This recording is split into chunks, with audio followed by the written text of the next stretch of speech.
24번째 공부하죠. 창세기 26장 12절, 35절. 우리 지난주에 이제 이삭이 야곱과 에서를 낳았던 이야기, 또 오늘은 이삭이 그랄에서 아브라함 아버지가 팠던 우물을 다시 파는 이야기를 하면서 이야기를 잠깐 살펴보죠. 그래서 오늘 제목은 타락한 세상에서의 언약의 축복, 이런 제목이라고 하네요.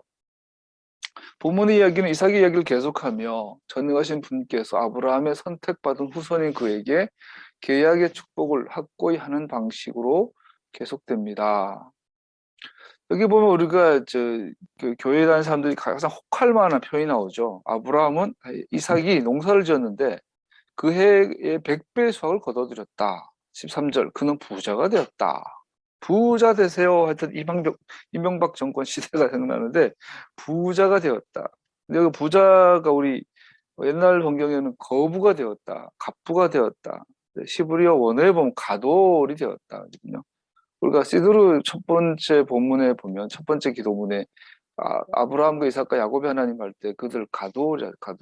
가돌은 부자, 갑부, 벼락부자 뭐 이럴 수 있는데 그 위대한 사람 이런 의미죠. 그래서 이것은 단순한 경제적인 어떤 거부가 아니라 사회적으로, 정치적으로, 경제적으로, 문화적으로 모든 면에서도 큰 영향력을 가진 선한 영향을 가진 자들 가도라 하죠. 특별히 하나님의 언약의 측면에서 하나님의 사람으로서 그런 자리에 그러한 그러한 위치를 갖고 있는 사람을 가도라고 하죠. 대표적인 인물이 아브라함, 이삭, 야곱, 요셉 이런 분들이에요. 근데 그랬죠. 그래서 이것을 가지고 성경 뭐라고 말하면 아도나이께서 그를 축복하셨다라고 정리를 내려요. 그래서 이삭에게 온 모든 축복은 아도나이께서 주신 거다. 이따가 후에 본문에 보면 아비멜렉이 이제 이삭이 너무나 강하니까 겁이 나요. 그래서 이제는 와서 평화언약, 상호 불가침 조약을 맺죠. 불가침 조약을 맺으면서 건반진 이야기를 하죠. 당신과 나는 평화적으로 맺어야 합니다. 당신 너무 커졌어요. 그러면서 뭐라고 말하면 내가 당신을 건드리지 않고 당신을 잘 대해줬기 때문에 당신은 평안하게 된 거예요. 우리가 당신을 해롭게 안 했기 때문에 당신이 평안한 거예요. 이렇게 말하고 있죠. 그래서 오늘 성경의 기록과 정반대요. 성경은 주님께서 아도나이께서 복을 주셨다. 아비멜렉은 내 덕분에 네가 이게 잘 된 거야 라고 말하고 있는 거죠. 그래서 우리에게 오는 이 축복의 근원에 대해서 우리 정확한 인식이 있어야 되겠죠. 하나님께서 주신 건지 우리가 편법과 불법과 통해서 얻은 축복인지를 잘 봐야 되겠죠. 그래서 안타깝게도 세상에서는 거짓말하고 사기치면 대통령도 되고 영부인도 되고 부자도 되고 우리나라 대기업 중에 편법 안 써서 대기업 된 회사 단 한 군도 없죠. 대장동 사건의 그 배우도 SK 그런 대기업이 있는 거 다 아는 사실이고 삼성도 옛날에 사카린 밀수하던 회사고 적산 기업 불화받아서 그 시자금으로 오늘날 대기업이 된 건 우리나라만의 아주 불행한 우리나라 경제가 되겠죠. 그래서 대한민국의 축복이 과연 어디로 왔나? 이걸 우리가 개인적으로나 집단적으로나 공동체적으로 이 축복의 근원이 어디서 오는지 정확히 인식하는 것은 굉장히 중요한 얘기죠. 이삭의 축복은 하나님께서 주셨다. 100배. 그건 거부다. 이런 거죠.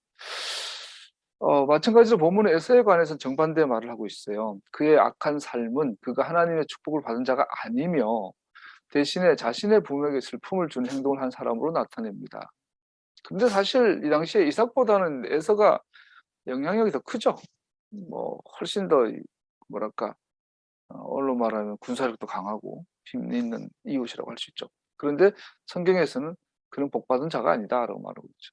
그러므로 본문은 하나님께서 아브라함과 맺은 언약과의 관계 안에서 틀을 구성합니다. 언약의 축복은 하나님께서 선택하신 자들에게로 확장됩니다. 에서는 분명히 언약의 일원이 아니었습니다.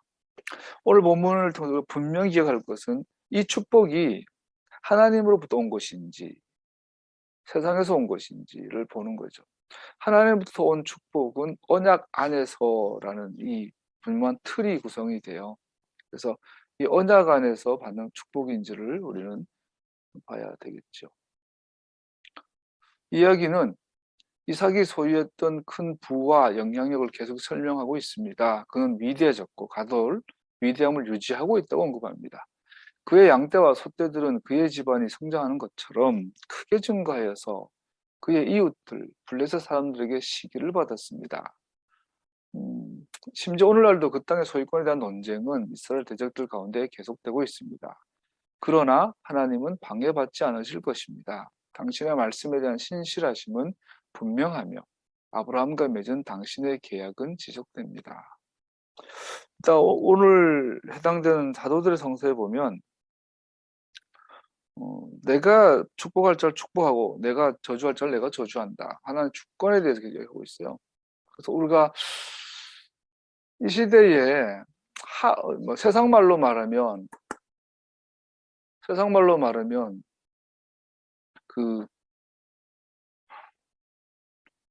하늘이 돕는 자인가 아니면 스스로 돕는 자인가, 이게 스스로와 우리 집안의 축복은 과연 이게 하늘에서 온 것인가, 우리나라의 축복은 하늘에서 온 것인가, 그걸 성경의 기적이라고 그러죠. 기적, 성경에서 말하는 기적은 어떤 초자연적인 것이 아니라 하늘에서 온 축복이라면 그 기적이라고 하죠. 그래서 이삭에는 돈 10원도 하나님께서 온 거예요. 하나님께로부터 온 거라고 말하고 있죠. 이거는 오늘날 자본주의, 오늘날 이제 맘모니즘, 대통령 선거도 결국은 돈이 움직이잖아요. 돈이 우상인 이 시대를 살아가면서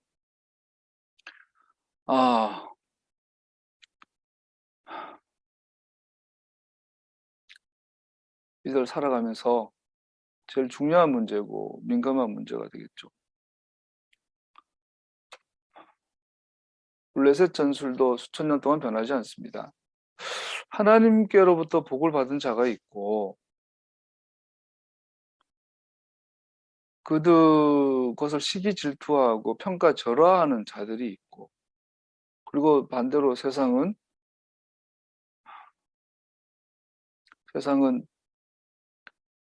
어, 세상적인 방법으로 축복을 가진 자들을 더 우러러보고 인정을 받죠. 편법 쓰고. 민주주의의 근간은 그 민주주의라는 이 시스템의 가장 중요한 것은 정보의 객관화죠. 정보가 공유되고 노출되고 정보가 왜곡 변색되지 않고 전달이 되고 그 정보가 객관적으로 공유되어졌을 때 그때 그 자기의 개인의 판단에 의해서 그 정보를 취사 선택을 한 그 결과물이 민주주의죠. 다른 말로 말하면 민주주의의 가장 취약점은 이 정보를 왜곡해서 사람을 속여버리면 민주주의는 무너지죠. 그래서 오늘 언론이라는 기관이 그걸 담당하고 있는데, 그래서 오늘 돈, 언론 이것을 갖고 있으면 세계를 지배할 수 있죠. 이삭이 가진 축복은 그런 종류의 축복은 아니라는 거죠. 하늘이 세웠다. 그러니까 이순신의 일대기를 봐도 도드라지는 점은 우연히 그가 만들어졌다라는 거예요. 그래서 역사를 연구하는 사람들의 대부분이 이순신의 이순신의 삶은 두 가지로 꽉 차 있어요. 하나는 노력, 하나는 우연. 그래서 운과 우연, 세상사로 말하면. 그래서 이순신은 그 당시에 문과에 합격한다는 것은 어마어마한 무인이라면서요. 우리나라 김동연 정도 되는 랭킹 격투기 상위 5%, 상위 1% 안에 드는 그 정도 돼야 문과에 합격했대요. 거기에 한번 떨어졌지만 재수해서 붙죠. 얼마나 노력했겠어요. 또 이순신 장군 같은 경우는 무술뿐 아니라 그 병법서를 완전히 달독을 했다 그러죠. 그래서 병법에 대해서 문물을 겸비한, 그리고 이순신 원래 문인이었고 문무를 겸비한 분이었다는 거, 자기 노력이죠. 그런데 그가 실제로 했던 작전들을 보면 그 실력과 준비됨으로 작전을 펼치지만 또 굉장히 또 하늘에 소위 우연히 겹쳐진 것을 볼 수 있어요. 역사적으로 대부분의 그게 하나님의 손길인 거죠. 이렇게 보면. 그래서 이삭의 오늘 하나님 우리가 뽑아야 될 지도자, 우리가 가야 될 지도자의 상, 우리가 가야 될 길에 대해서 이삭은 단순히 거부가 되었다는 것이 아니라 하나님께 복을 받았고 이 복을 유지하고 있다는 것을 보여주죠. 아브라함은 우물을 팠고 그것들의 이름을 붙여 그것들의 정당한 소유권을 나타내었습니다. 그리고 이삭은 우물들을 다시 파고 아브라함이 사용했던 것 같은 소유권의 이름을 우물들에 붙임으로 그 소유권을 주장합니다. 네, 여러분 사막에서 우물은 생존과 필수죠. 우리가 그 생존 유튜브 가끔 보면 무인도나 그 오지에 떨어지면 그 참가자들이 제일 먼저 하는 게 식수를 확보하는 거죠. 그 다음에 이제 집을 짓는 거죠. 그래서 식수만 확보되면 뭐 일주일이라도 버티니까 그 사이에 먹을 거 찾으면 되니까. 근데 이제 물이 없으면 곧바로 기권하잖아요. 그래서 우물이 제일 중요한데, 근데 문제는 이때는 여기 이 사막지대는 우물을 파봐야 어차피 홍수 한번 지나가면 없어져 버려요. 와디라 그러나요? 뭐 이렇게 스콜이 아니죠. 지나가면 없어져 버려요. 그러니까 우물을 팔 때 반드시 파서 우물이 있는 곳을 찾아서 파면 거기다가 돌로 이렇게 우리나라 옛날에 우물 돌벽을 쌓아가지고 표시를 해놓고 우물 파서 물 먹다가 또 우기가 오면 모래가 다 들어가가지고 없어져 버려요. 근데 돌을 보고 아는 거죠. 그 돌에다 표시를 해서 이거 누가 판 우물 그 사람 소리가 되고. 그래서 모래는 파기 쉬우니까 모래를 파면 금방 깨끗한 물이 생성되니까 우물을 다시 사용했죠. 그런데 오늘 보면 블레셋 사람들은 그 아브라함의 우물들에다가 의도적으로 침적토, 진흙을 넣어버린 거죠. 그러면 이건 팔 수가 없어요. 그 우물을 버려야 되는 거죠. 이 우물을 깨끗한 물 나오게 하려면 몇 배는 더 고생하니까 차라리 새로 파는 게 낫겠죠. 이렇게 못된 짓을 한 거예요. 아브라함이 판 우물들을. 그런데, 어, 이 이삭은 이 우물을 다시 파죠. 다시 파. 그리고 다시 파서 그 이삭의 이름을 아버지의 이름으로 다시 부르기 시작하죠. 이삭의 경우에 블레셋 사람들은 삽으로 침적토와 모래를 파서 넣어버렸는데 거기에 우물들을 사용하지 못하게 하려는 것이었다. 그런데 알다시피 이삭은 여기서 분쟁하지 않고 3번을 피해 다녀요. 이삭은 그 우물들을 다시 파며 그것들 상속권을 보이기 위해 원래 이름 불렀습니다. 그 아브라함이 여기서 안 싸운 게 단순히고 그냥 평화의 사람, 온유한 사람이라서도 그렇겠죠, 성품이. 그런데 기억할 거 아까처럼 이삭은 가돌이라는 걸 전제를 깔고 있어요. 가돌은 단순히 돈 많은 사람이 아니라 군사를 갖고 있다는 거예요. 그래서 여기서 이삭이 마음만 먹으면 아비멜렉을 제낄 수도 있어요. 조그만 감수하면. 근데 이삭은 유약해서가 아니라 전략적으로 분쟁을 피하는다고 보는 게 더 타당하죠. 그래서 이것은 결국은 이삭의 믿음이에요. 이삭은 그 우물들을 다시 파며 그것들의 상속권을 보이기 위해 원래 이름을 불렀습니다. 이거는 목적인 거예요. 아브라함의 이름이 여전히 세상에 남아있도록, 이 땅이 아브라함의 소유인 것을 세상이 알도록.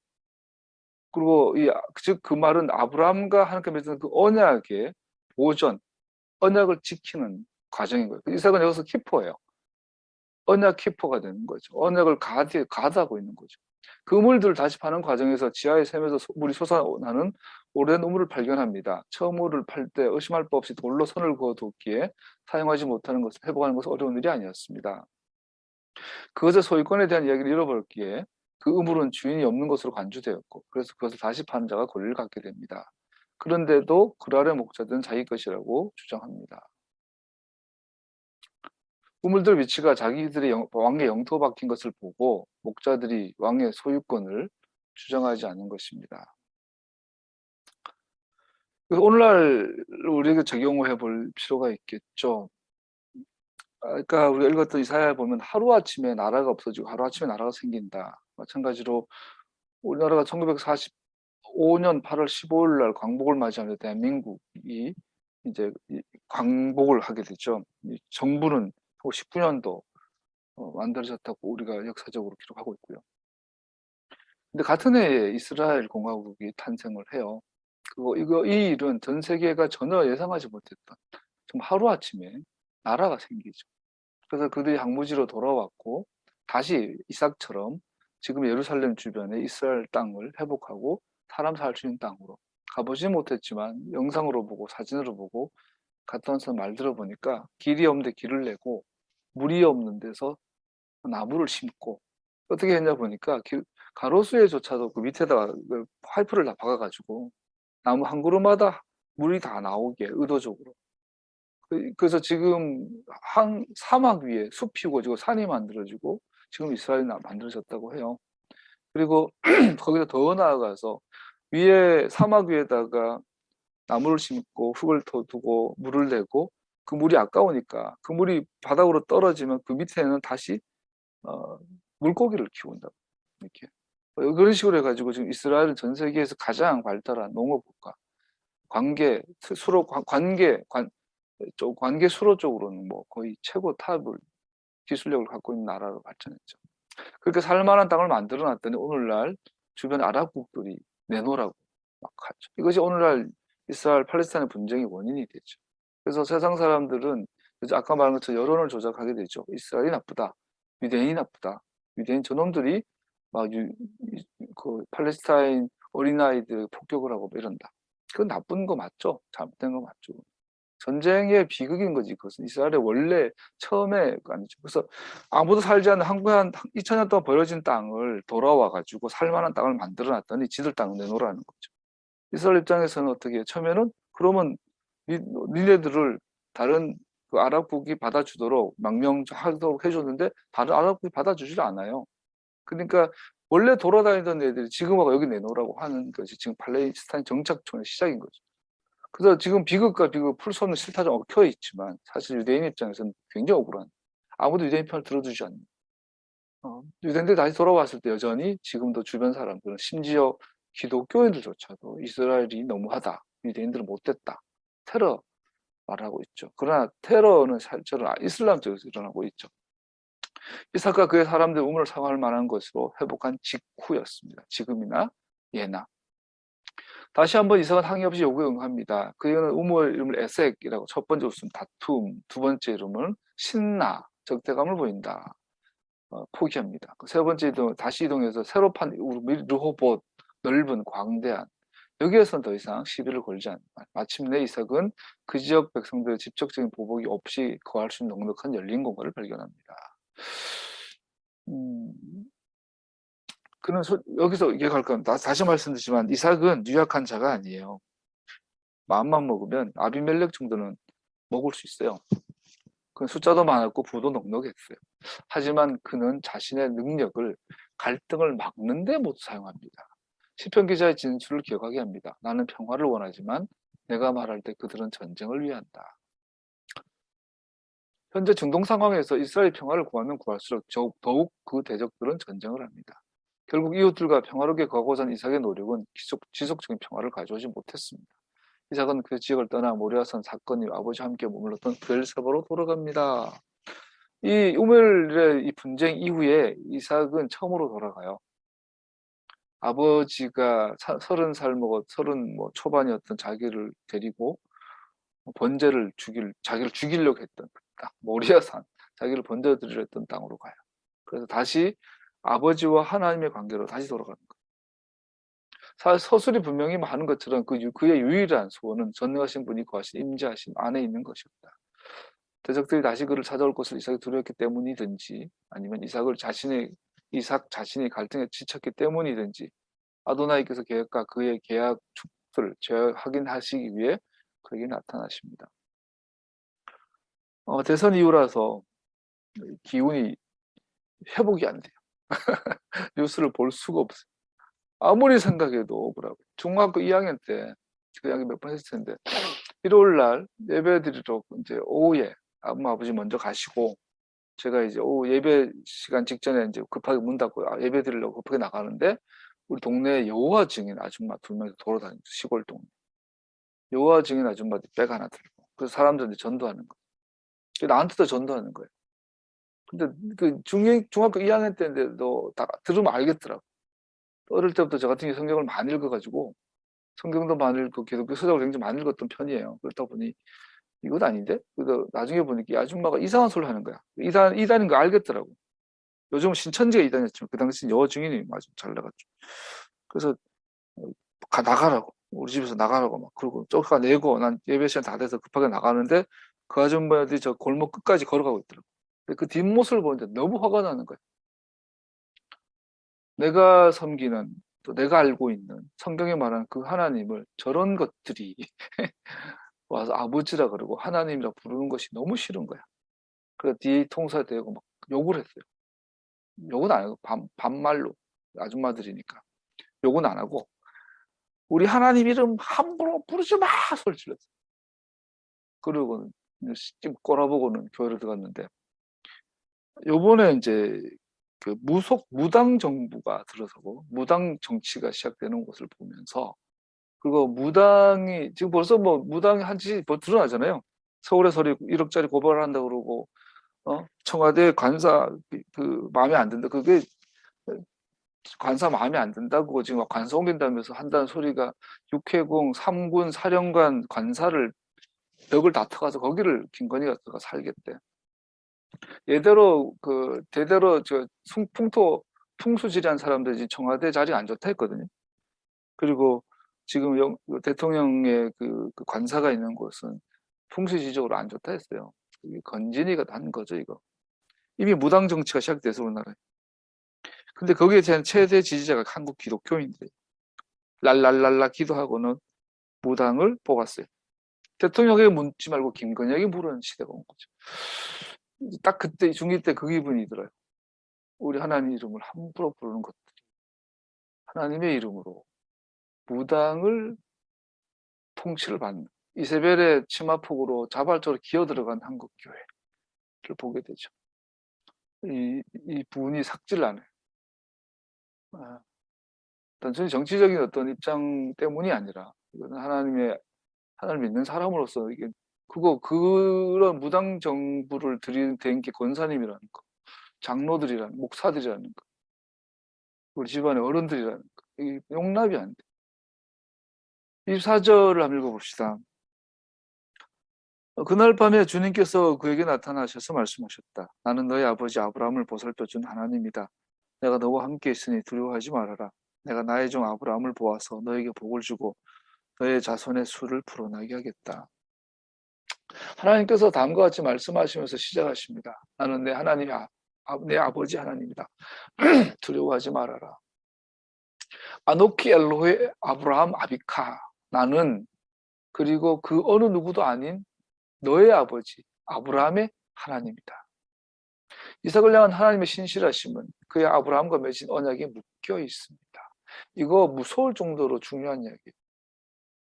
여러분과 제가 예수님을 믿는 믿음은 반드시 아브라함의 언약에 밴딩돼 있어야 돼. 묶여 있어요. 두 번째, 두려워하지 말아라.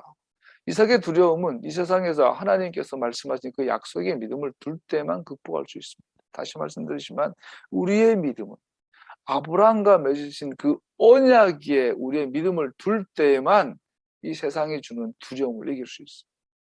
내가 너와 함께하리라. 키 오트카 아노키. 왜냐하면 내가 너와 함께하기 때문이다. 두려워하지 마. 너와 함께했다는 이 문구는 하나님께서는 특별히 이삭과 함께하십니다. 왜냐하면 그가 이삭을 축복하시기로 결심하셨기 때문입니다. 만일 하나님께서 너를 위하신다면 누가 너를 대적하겠는가? 두 번째, 이 본문에서 하나님께서는 계약의 축복을 다시 언급하십니다. 나는 나의 종 아브라함을 위해서 너를 축복하고 너의 자손이 많게 하겠다. 이삭은 아브라함의 둘째 아들이죠. 이삭의 모든 축복의 근거는 아브라함이에요. 이것은 오늘날 우리에게도 마찬가지죠.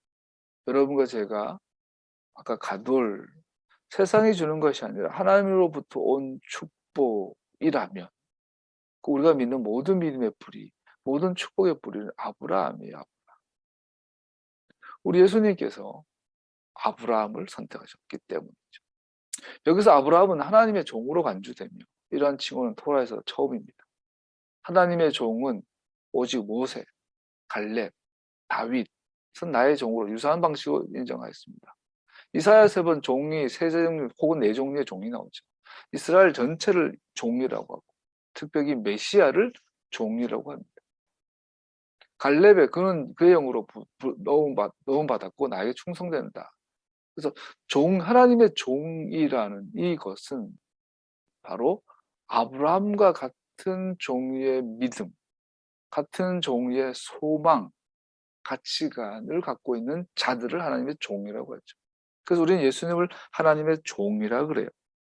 예수님께서는 아브라함을 만드시고 선택하시고 부르신 분이시고 또 아브라함을 약속하신 분이고 그 약속을 스스로 성취하신 분이 예수님이죠. 그리고 예수 믿습니다 할 때 우리는 아브라함과 맺은 예수님의 언약을 절대로 간과할 수가 없어요. 그것을 간과하는 그 순간 우리는 무당을 뽑게 되어 있어요.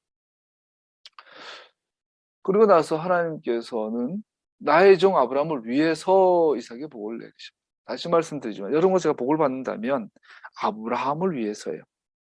이거를 정말 깊이 우리 인식해야 돼요. 우리가 받는 모든 조영규 목사님이 돌아가셨지만 그 말년이 너무나 비참하고 초라하고 정말 창피해요. 한국 교회의 제일 유명한 목사인데 마지막 죽음이 저렇게 비참한가 초라한가. 그분이 삼박자 축복, 네 영혼이 잘 되고, 네 몸이 건강하고, 이 땅에서 잘 먹고 잘 살게 되고, 그리고 성령 충만하고 천국 가고 축복받고 잘 먹고 잘 살고. 이 축복이라는 개념은 분명히 성경의 개념이지만 이것을 아주 기복적으로 왜곡시켜 버려서 목회적으로 아주 대박을 친 분이죠. 놓친 게 이거죠. 성경에 말한 모든 복은 아브라함을 위한 거예요. 우리를 위한 게 아니에요. 그래서 아브라함을 위해서란 말이 무슨 뜻일까요? 아브라함과 하나님과 맺은 그 언약이 모든 축복의 근원이에요. 우리의 모든 축복은 아브라함과 맺은 하나님과 맺은 그 언약의 성취를 위한 것이고 이거와 전혀 뚱딴지 같이 네 영혼이 잘 되고 범사에 잘 되고 네가 사업도 잘 되고 몸도 건강하고 영혼이 잘 이게 오늘날 말하는 웰빙이네 완전히.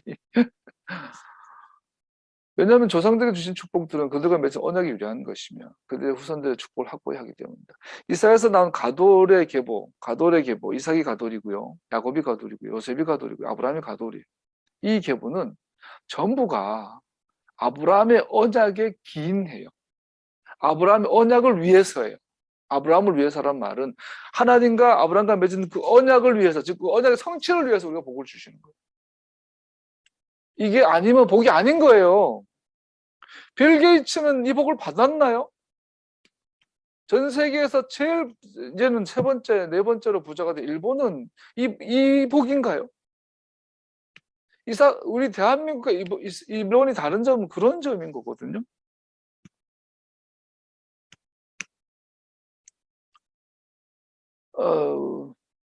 근데 지금 하나님의 선물과 부르심은 돌이킬 수 없습니다. 하나님은 불의한 자를 축복하시기 원치 않으시며 그러므로 모든 세대에서 하나님의 약속을 고수하는 사람들, 믿음으로 만유의 하나님과 맺으신 언약에 들어가는 자들은 약속하신 축복을 받습니다. 어디 가가지고 하나님께서 어디 갑자기 막 기분파 없는 축복 만들어 주는 게 아니고 약속하신 축복을 주신단 말이에요. 그래서 우리가 병을 고치는 치유의 역사도 마찬가지예요. 예수님 오셔가지고 갑자기 막 병 고치고 귀신 내쫓고 막 기적을 행하고 막 그래요. 예수님 이전에는 그런 사역자들이 없었잖아요. 간간히 있었지만 예수님은 막 목숨 걸고 병자를 찾아는 병자 중심으로 사역하고 병자를 고쳐요. 예수님은 병 고치러 오셨나? 아니에요. 예수님 병 고치는 꼴랑 몇 명 안 돼요, 실제로. 오늘날도 치유 사역 해봐야 오늘날도 치유가 반드시 일어나죠. 암도 치유되고 기적이 일어나고 뇌종양도 치유되고 해요. 근데 그래봐야 전체 뇌종양의 진짜 0.0001%도 안 돼요. 그러면 이 치유는 하나의 메시지예요. 치유가 목적이 아니라는 거죠. 그럼 치유는 뭐가 목적이에요? 하나님께서 아브라함께 하신 그 약속을 이루기 위한 수단입니다. 메시지. 그걸 보라는 거예요. 어떤 사람은 병을 고침 받고 아브라함의 언약을 떠나요. 어떤 사람은 병을 고치지 못하고 암으로 죽어가면서 아브라함의 언약 가운데 있어요. 또 누가 복받은 겁니까? 이스라엘에서 난 그들이 다 이스라엘이 아니요. 그에게 주신 하나님의 축복은 아비멜렉을 당황하게 합니다. 이삭은 너무 강해졌고 그래서 이삭에게 불같은 조약을 맺습니다. 다시 한번 이삭은 평화를 사랑한 자로 보여집니다. 부엘세바, 쉐바란다 7이라는 의미 갖고 있다고 샤바라는 동시에 맹세하다. 엘 쉐바라고 그러면 맹세를 7번 했 그런 의미를 갖고 있겠죠. 그래서 맹세를 7 했다면 7번 제사를 드렸다는 이야기고 7마리 어린 양을 희생제물로 바쳤다는 이야기죠. 그래서 정당한 권리를 확립하는 것이지만 또한 그와 아비멜렉 맹세를 다시 확실합니다. 이 브엘세바는 그래서 두 가지 의미가 갖고 있죠. 그 영적으로는 아브라함의 언약의 유효성을 보존하는 의미가 있고 브엘세바가 보여주는 것은 두 번째로는 현실적으로 현실 정치에서 아비멜렉과 상호 불가침을 맺는 또 정치적인 의미가 갖고 있는 거죠. 이 두 가지가 가돌의 그 캐릭터인 걸 볼 수 있어요. 오늘 이 가돌이 필요하죠. 아브라함의 언약을 받는 자가 이 땅에서 대통령도 되고 장관도 되고 해야 될 텐데 말입니다. 그런 나라가 이스라엘이죠. 우리는 그런 나라가 될 수는 없지만 지향해야 되겠죠. 예수님 오셔서 그런 완전한 나라를 세우시겠죠.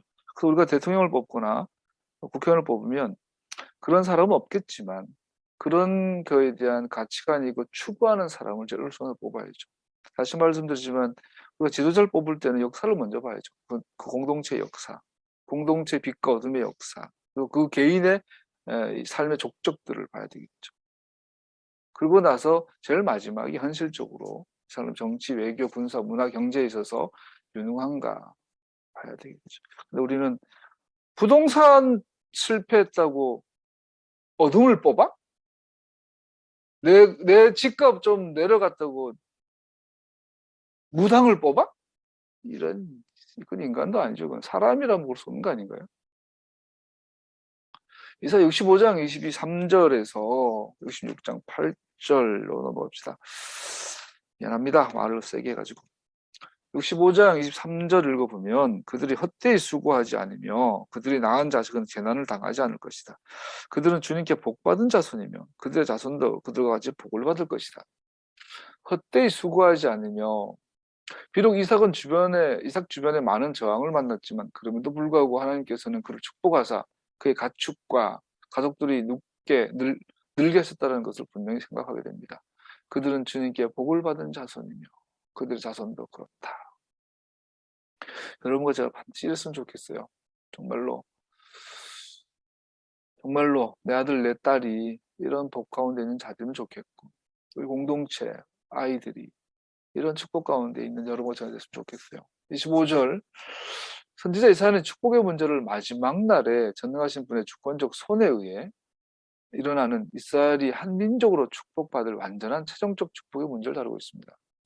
뭐 강의안이 떠 있으니까 다시 곧 씹어서 읽어보면 이해가 될 겁니다. 이사야가 보고 있는 축복의 그 최종판, 최종의 완성은 뭐냐면 이스라엘이 한 국가로서 전체 이스라엘이 회복되고 축복 가운데 일어선 회복되는 것을 보는 거예요. 그래서 그 나라에 대한 이사야의 어떤 묘사가 뭐냐면 그들은 잡아먹을지도 모르는 동물들조차도 풀을 먹을 것이다. 이리와 늑대와 어린 양이 함께 풀을 먹으며 말이 돼? 사자가 소처럼 여물을 먹으며 뱀이 흙을 먹이로 삼을 것이다. 그의 거룩한 산에서는 서로 해치거나 상하게 하는 일이 전혀 없을 것이다. 주님의 말씀이시다. 우리는 이 구절을 그냥 은유적으로만 이해를 하는데요. 이거는 물리적으로 이해를 돼요. 물리적으로. 에덴 동산에 사자가 있었겠죠? 근데 사자가 하이에나랑 싸웠을까요? 안 싸웠겠죠. 실제로 에덴을 회복을 약속하고 있는 거죠.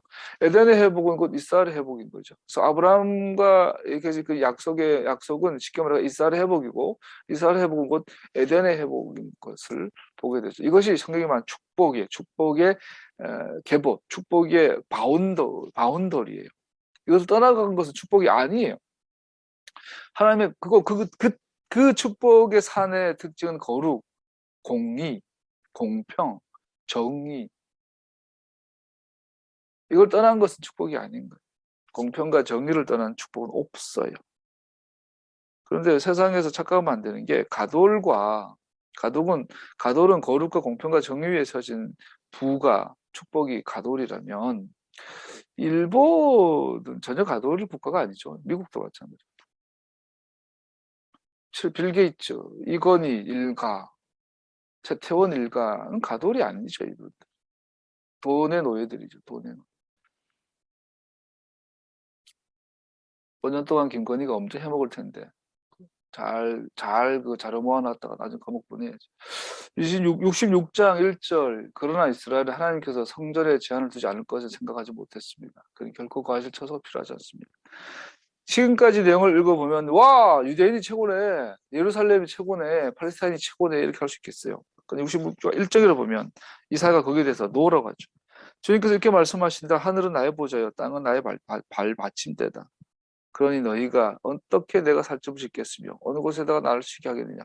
오늘날 천문학이 발달한 천체 물리학이 발달한 관점으로 보면 하늘은 나의 보호자요, 우주는 나의 보호자요, 땅, 지구는 나의 발받침대다. 2절 주님의 말씀이시다. 나의 손이 모든 것을 지었으며 이 모든 것이 나의 것이다. 이 우주를 바라 세상을 아는 이 데이터, 지평들이 과거에는 지구도 다 못 봤는데 지금은 이제 라그랑스 2에 이제 제임스 웹이 이제 곧 펼쳐져 찍고 있죠. 초점 맞춘 중이에요, 지금. 우주를 찍었는데 별 하나가 막 10개씩 막 보이더라고 보니까. 이제 이게 초점 맞춰가지고 이제 라그랑스 2에서 제임스 웹이 이제 빅뱅이 어떤지 인위적인지 모르겠지만 그 우주의 시작을 사실 찍어서 막 근데 곧 전송하겠죠. 이제 올 연말쯤 되면. 그만큼 우리는 우주가 더 넓다는 것도 알게 되겠죠. 근데 오늘 본문 이렇게 말하잖아요. 나의 모든 것이 모든 것을 지었으며, 나의 손이 이 모든 것을 지었으며, 이 모든 것이 나의 것이다. 그러면서 하나님께서 겸손한 사람, 회개하는 사람, 나를 경외하고 복종하는 사람, 이런 사람을 내가 좋아한다. 이런 사람을 대통령으로 뽑아야 되는 거 아닌가? 5절 주님의 말씀을 떨리는 마음으로 받아들이는 사람들아, 너희는 그의 말씀을 들어라. 하나님의 토라를 떨리는 마음으로 받아들이는 사람들아, 너희는 그의 말을 들어라.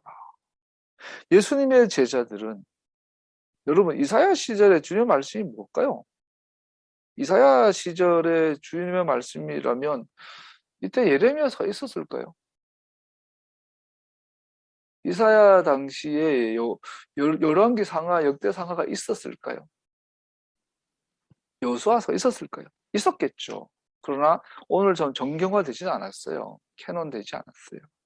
그러면 이사야가 말한 너희는 주님의 말씀을 떨리는 마음으로 받아들이는 사람들아 했을 때 주님의 말씀이 뭘까요? 토라잖아, 모세오경.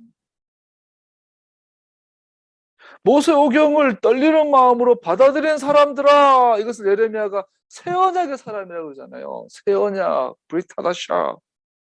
신약이 아니라 그러면서 말하잖아요. 너희는 그의 말을 들어라. 주님께서 나는 토라를 폐하러 온 것이 아니라 완성하러 왔다. 너희는 오늘날 내 말을 들어라. 너는 오늘날 그의 말을 들을 때에 떨리는 마음으로 들어라. 근데 기독교가 그 말 듣나요, 지금? 전 세계 교회가 토라를 떨리는 마음으로 받아들이나요? 폐해졌다 그러지? 그러니까 김건희를 뽑지. 그러니까 총 들고 백악관 쳐들어가지. 너희는 그의 말씀을 들어라. 하나님께서는 임재를 나타내실 성전이 필요하지 않습니다. 하나님의 말씀에 떠는 겸손한 사람의 생명 안에 이것을 하나님께서 기꺼이 행하십니다. 우리가 시도르 예배를 보면 그죠? 뭐가 있어요? 계단으로 쭉쭉 올라가잖아요. 성전 예배, 제사장 예배. 근데 제일 정점에 뭐가 있어요? 토라 리딩이 있어요. 토라 리딩. 토라를 읽는 것이 예배의 정점이고 그것이 성전 제사의 정점이에요. 그래서 번제에서 뭐 별짓을 다 하고 뭐 물두멍에서 별짓을 다 해도 결국은 내가 오늘 거기서 너에게 말하리라 한 그 카포레트 속죄 소가 있는 그 지성소 들어가지 못하면 예배가 완성이 안 된 거잖아요. 그 예배는 곧 지성소에서 토라를 리딩하는 거잖아요. 그 리딩하는 것을 이사야가 뭐라고 그러냐면 주님의 말씀을 떨리는 마음으로 받아들이는 것을 말합니다. 그게 예배라고요. 주님의 말씀을 떨리는 마음으로 듣는 것, 이게 제사라고, 이게 예배라고요. 근데 교회에서는 토라가 폐해졌다고 말하는데 교회는 예배가 없잖아요. 그러면 오해하지 마시고 이 표현을. 그래서 가서 바울이 그러잖아요. 누가 성전이야? 네 안에 성령이 계신, 성령이 뭐 우리 안에서 그냥 예언하고 있고 뭐 치유하고 있나요? 토라를 리딩할 때 우리 마음을 떨게 해주는 게 성령이시잖아요. 내가 오늘날 내가 너를 떠나는 게 네가 복이다. 보혜사 성령을 내가 가야만 보혜사 성령이 와서 내가 내게 말한 모든 것을 기억나게 해줄 거다. 우리가 수업 시간에 무슨 진리를 들어도 듣고 어제 그 사회복지 신청하느라고 그 30년 전에 졸업한 대학교 성적 증명서 가져오고 성적 증명서를 진짜 30년 만에 떼서 봤는데 충격받았어요. 내가 신학교 때 공부를 그렇게 못했던가. 공부 진짜 안 했더라고. 정말 공부를 안 했더라고. 와, 내가 목사가 된 게 참 거의 사기 수준인데? 이거 내가 신학교 학부 때 말입니다. 학부 때. 그 목사 안 한다고 그러고 막 군대 가기 전에. 그러면서 야, 정말 공부 안 했구나 나. 그런 생각을 많이 뭔 소리 하다가.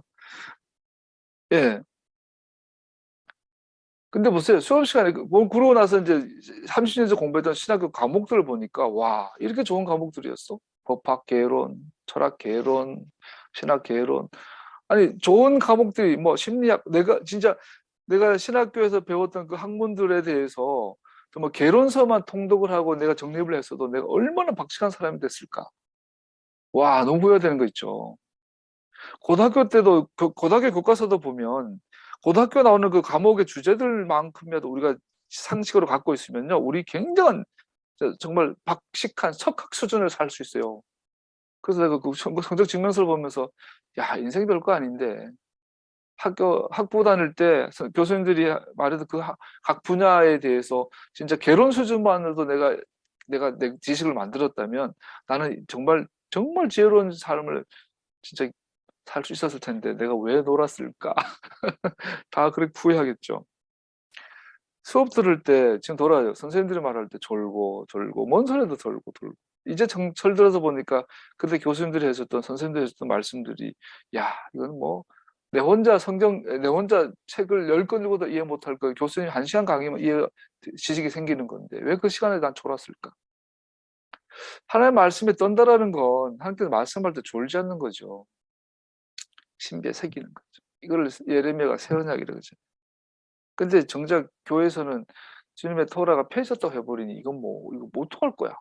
그러니까 무당이 날뛰어도 랄랄랄라 기도하고 나서 무당 뽑아주고 무당 뽑히라고 기도하고 야, 불신자들이 그렇게 야, 예수보다 우리 우리 그 장군님이 더 센데?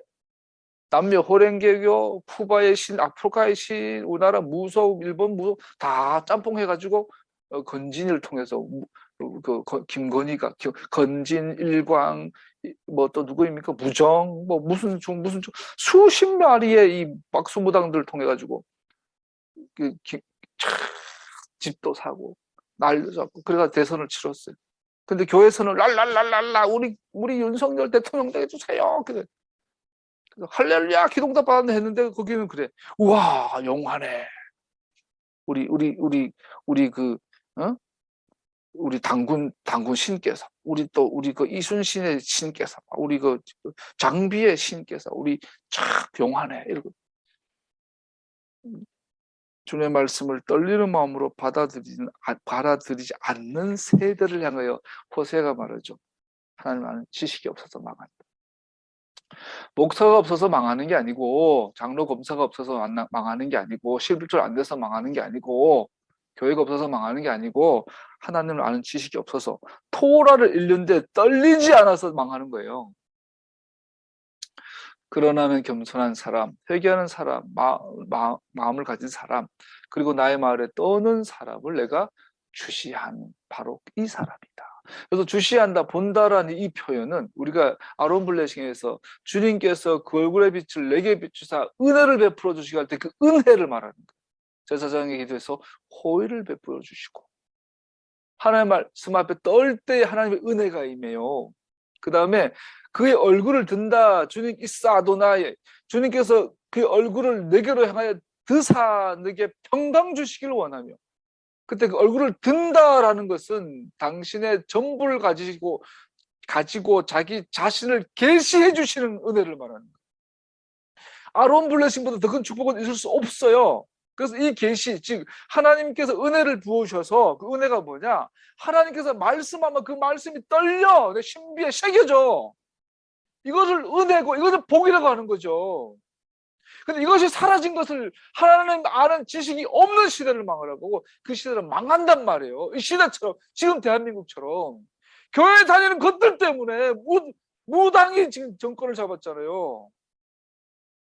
그리고 오늘 내일 1월 되면 목사들 권사들 딸랄라거리고 또 감사할 거 아니에요.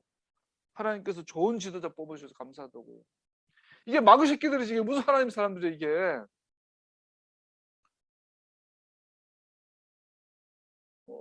이거는 뭐 우리나라는 이스라엘도 아니고 유대 국가도 아닌데 대한민국이 보통 나라입니까? 전 세계에서 인류 역사상 최초로 선교사가 오기 전에 자력으로 성경을 번역한 나라 아니에요. 선교사가 오기도 전에 우리 스스로 교회를 세운 나라. 아유, 권사들 진짜 회개해야지. 교회 다니지 말아야지, 그런 것들은. 3절에서 5절로 넘어가면 하나님을 신뢰하기보다 외국의 권력을 신뢰하는 그들의 고집은 그들이 아브라함과 이삭과 야곱의 하나님을 믿는 진정한 믿음이 부족했다는 증거였다. 결국은 믿음이 없어요. 믿음. 예수님들은 단식을 하죠. 내 자녀들은 내가 얼마나 자주 모으기를 원했는지 암탉이 날개 아래 병아리를 모은 것과 같이 하였다. 그러나 원하지 않았다. 재밌죠? 이사야가 그러잖아요. 이사야가 이거 이단입니다. 이단. 왜 이단인지 들어보세요. 소를 죽여 제물로 바치는 자는 사람을 제물로 바치는 자와 같다.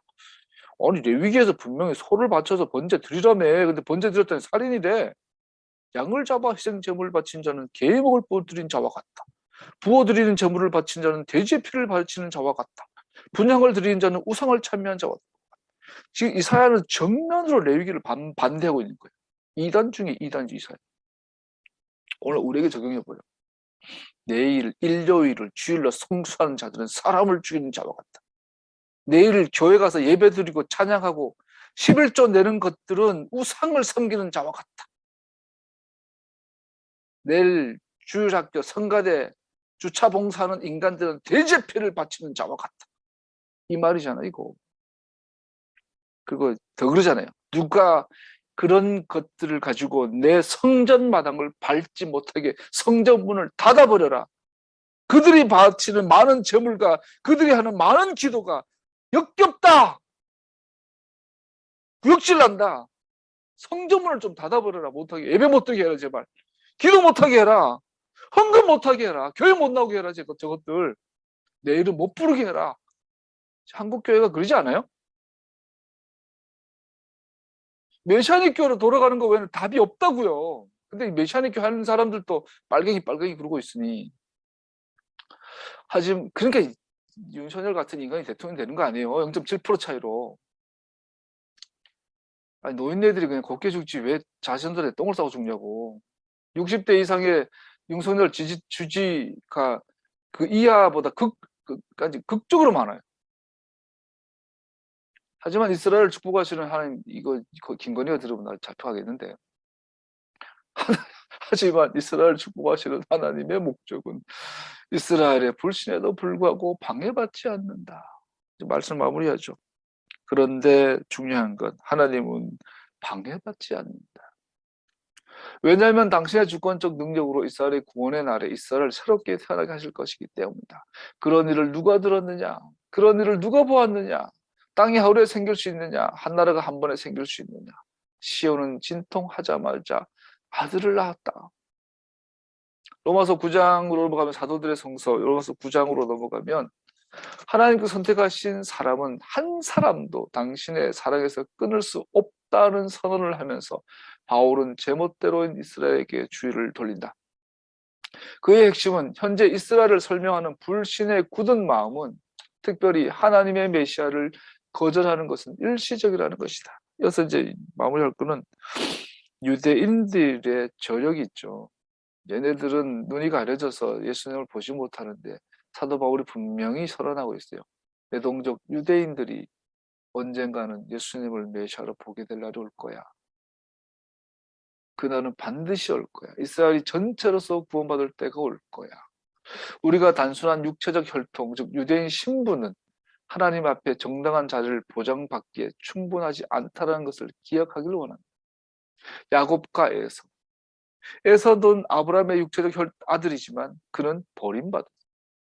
이삭과 여기서 버림받았단 말이 지옥 갔단 말이 아니에요.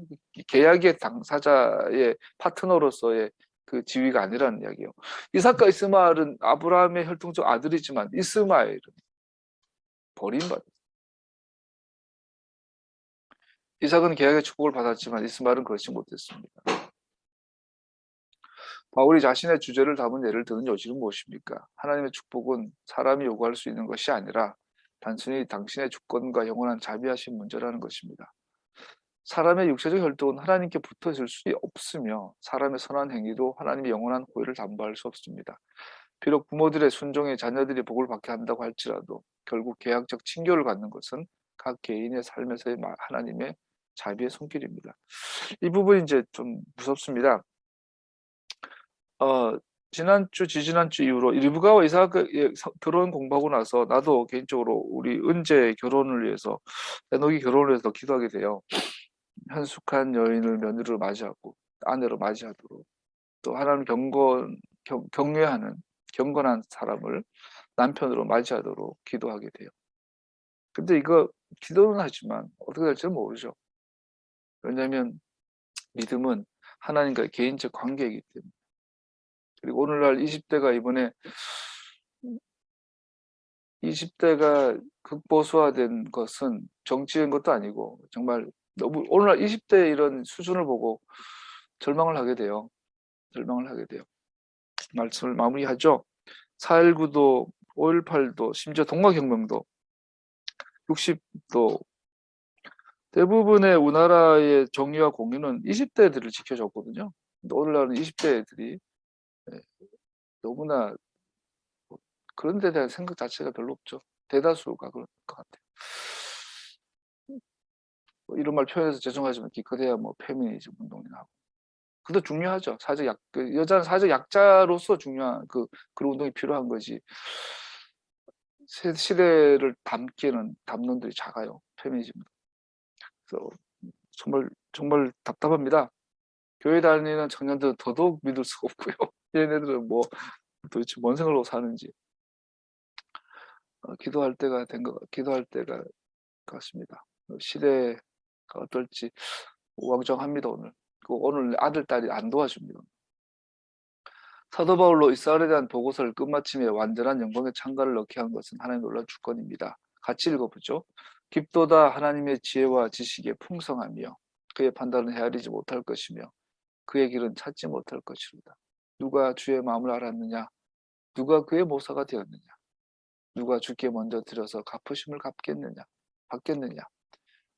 이는 만물이 주에게서 나오고 주로 말미암고 주에게로 돌아갑니다. 그에게 영광이 세세 있을지어다. 아멘. 모든 사람이 우주는 신이 만들지 않았다. 교회에 다니는 사람들조차도 하나님 말씀에 떨지 않고 하나님 길을 떠난다 하더라도 하나님 눈알 깜짝하지 않죠. 주님은 흔들리지 않죠. 주님은 반드시 당신의 뜻을 이루시고, 그렇죠. 여러분과 나는 겸손하게 하나님의 말씀 앞에 떠오는 자들이 되었으면 좋겠습니다. 기도하겠습니다.